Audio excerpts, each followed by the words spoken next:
चलिए आज बात करते हैं एक ऐसी कहानी की जो अपमान की धूल से शुरू होकर एक पूरे देश का संविधान लिखने तक पहुंचती है। जी हाँ, ये कहानी है डॉक्टर बी आर अम्बेडकर की। तो इस कहानी को समझने के लिए हमें दो घटनाओं को देखना होगा। ऐसी दो घटनाएं जो भले ही अलग अलग जगहों पर हुई, लेकिन इन्होंने आधुनिक भारत की नींव रखी। सोचिए, एक तरफ 1893 में साउथ अफ्रीका, एक 24 साल के वकील M.K. गांधी को सिर्फ इसलिए ट्रेन से बाहर फेंक दिया जाता है क्योंकि वो भारतीय हैं।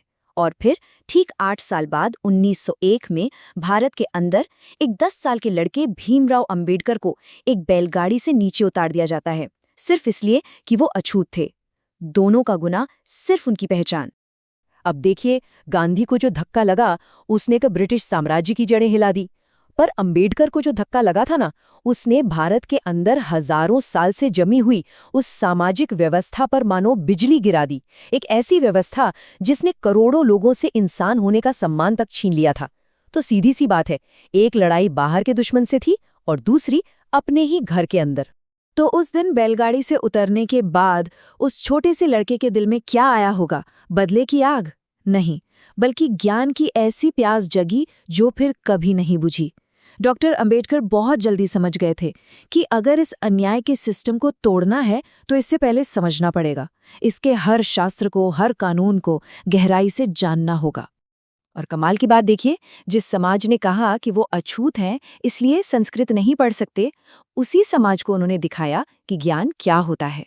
उन्होंने उन्हीं प्राचीन ग्रंथों में महारत हासिल की और उनकी ऐसी व्याख्या की, ऐसी तर्कपूर्ण व्याख्या कि सदियों से चली आ रही खोखली दलीलें सब ताश के पत्तों की तरह ढह गई। उन्होंने एक ही बात साबित की कि ज्ञान किसी की जागीर नहीं है। अब जरा उनकी पढ़ाई की रफ्तार देखिए। ये सिर्फ डिग्रियों की एक लिस्ट नहीं है, ये उस जिद और जुनून का सबूत है। मतलब बॉम्बे यूनिवर्सिटी, फिर अमेरिका में कोलंबिया, फिर लंदन स्कूल ऑफ इकोनॉमिक्स, और ये सब कुछ ही सालों के अंदर। कोई इतनी डिग्रियां, वो भी दुनिया की टॉप यूनिवर्सिटीज से, इतनी तेजी से कैसे ले सकता है? इसका एक ही जवाब है, एक ऐसी इच्छा शक्ति जो कभी खत्म नहीं हुई, जो उन्हें बॉम्बे से न्यूयॉर्क और लंदन से जर्मनी तक ले गई। किसी ने एक बार उनसे पूछा कि भाई इतनी पढ़ाई के बाद आप आराम कैसे करते हैं? तो उनका जवाब था, मेरे लिए आराम का मतलब है एक नई किताब पढ़ना। सोचिए, उनके लिए पढ़ाई कोई करियर बनाने का रास्ता नहीं थी। नहीं, ये एक मिशन था।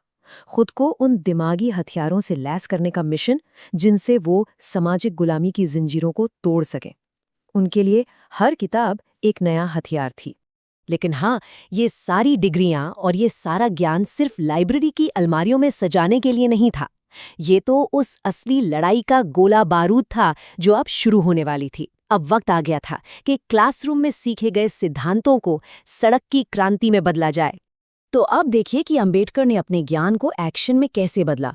1927 में दो बहुत बड़ी चीजें हुई। पहला, महार सत्याग्रह। उन्होंने हजारों लोगों के साथ जाकर एक सार्वजनिक तालाब से पानी पिया। ये कोई मामूली बात नहीं थी। यह हजारों साल पुराने उस अमानवीय कानून को तोड़ना था जो कहता था कि कुछ लोग उस पानी को छू भी नहीं सकते। और दूसरा, उसी साल उन्होंने मनुस्मृति को सार्वजनिक रूप से जलाया। ये सिर्फ एक किताब को जलाना नहीं था, ये उस पूरी विचारधारा पर एक सीधा हमला था जो इंसानों में भेदभाव करती थी। और यहीं से कहानी एक ऐसे मोड़ पर आते हैं जो शायद आधुनिक भारत के इतिहास की सबसे बड़ी वैचारिक बहस है। गांधी बनाम अंबेडकर, ये दो महानायकों का टकराव था। कमाल की बात यह है कि दोनों ही भारत का भला चाहते थे, लेकिन दोनों के रास्ते एक दूसरे से एकदम जुदा थे। तो इन दोनों के बीच बहस का सबसे बड़ा मुद्दा क्या था? वो था दलितों का राजनीतिक अधिकार। अंबेडकर का तर्क बिल्कुल साफ था, सामाजिक बराबरी तब तक नहीं आएगी जब तक राजनीतिक ताकत हाथ में न हो। और इसके लिए उन्हें चाहिए थे सेपरेट इलेक्टोरेट्स, मतलब एक ऐसी व्यवस्था जिसमें दलित अपना नेता खुद चुने, सिर्फ दलित वोटों से, ताकि एक सच्चा प्रतिनिधि चुना जा सके। दूसरी तरफ गांधी जी को डर था कि इससे हिंदू समाज हमेशा के लिए बट जाएगा, टूट जाएगा। वो मानते थे कि इसका हल हृदय परिवर्तन से होगा, सामाजिक सुधार से होगा, जबकि अंबेडकर अधिकारों की ठोस गारंटी चाहते थे। और फिर इस बहस का नतीजा क्या निकला? पूना पैक्ट। गांधी जी ने सेपरेट इलेक्टोरेट्स के खिलाफ आमरण अनशन शुरू कर दिया। अब अंबेडकर पर भारी दबाव था। एक तरफ उनके लोगों के राजनीतिक अधिकार थे, दूसरी तरफ गांधी जी की जान। आखिरकार उन्हें झुकना पड़ा। उन्होंने सेपरेट इलेक्टोरेट्स का अधिकार छोड़ दिया, बदले में आरक्षित सीटों की संख्या बढ़ गई। सीटें तो ज्यादा मिली, पर अंबेडकर को हमेशा ये मलाल रहा कि उन्होंने अपने समाज के लिए एक बहुत बड़ा राजनीतिक हथियार खो दिया। मगर ये राजनीतिक झटका भी उन्हें रोक नहीं पाया। अब उन्होंने अपनी सारी ऊर्जा एक और भी बड़े काम में लगा दी, और वो काम था एक नए आजाद भारत की नींव रखना। अब उनकी भूमिका सिर्फ एक समाज सुधारक की नहीं थी, बल्कि एक राष्ट्र निर्माता की थी। देखिए, हम सब उन्हें संविधान के निर्माता के तौर पर तो जानते हैं, लेकिन क्या हमें ये पता है कि आज जो हमारा रिजर्व बैंक ऑफ इंडिया है, उसकी नींव डॉक्टर अंबेडकर की ही एक किताब पर रखी गई थी? या जो भारत की राष्ट्रीय जल नीति है, बड़े बड़े बांध बनाने का विजन है, वो भी उन्होंने ही दिया था। और तो और, आज जो 8 घंटे काम करने का नियम है, महिलाओं को समान वेतन का अधिकार है, ये सब भी उन्हीं की देन है। उनका योगदान हमारी सोच से कहीं कहीं ज्यादा बड़ा था।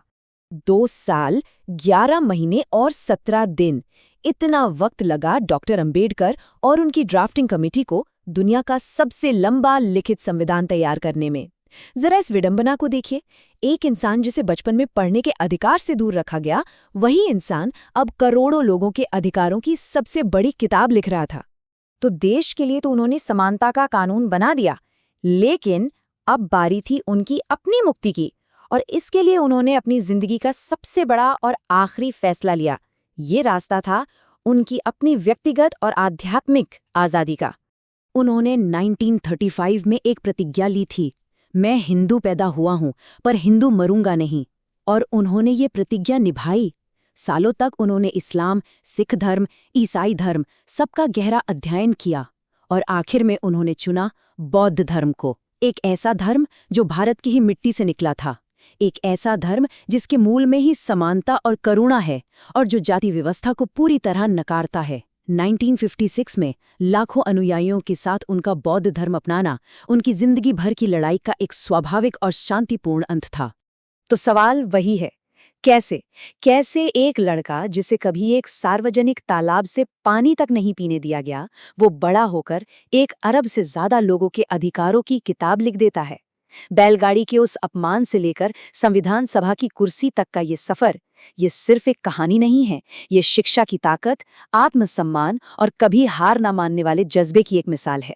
ये हमें याद दिलाता है कि कैसे एक अकेला इंसान अपने ज्ञान और दृढ़ संकल्प के दम पर हजारों साल पुरानी जंजीरों को तोड़कर करोड़ों लोगों का भविष्य लिख सकता है।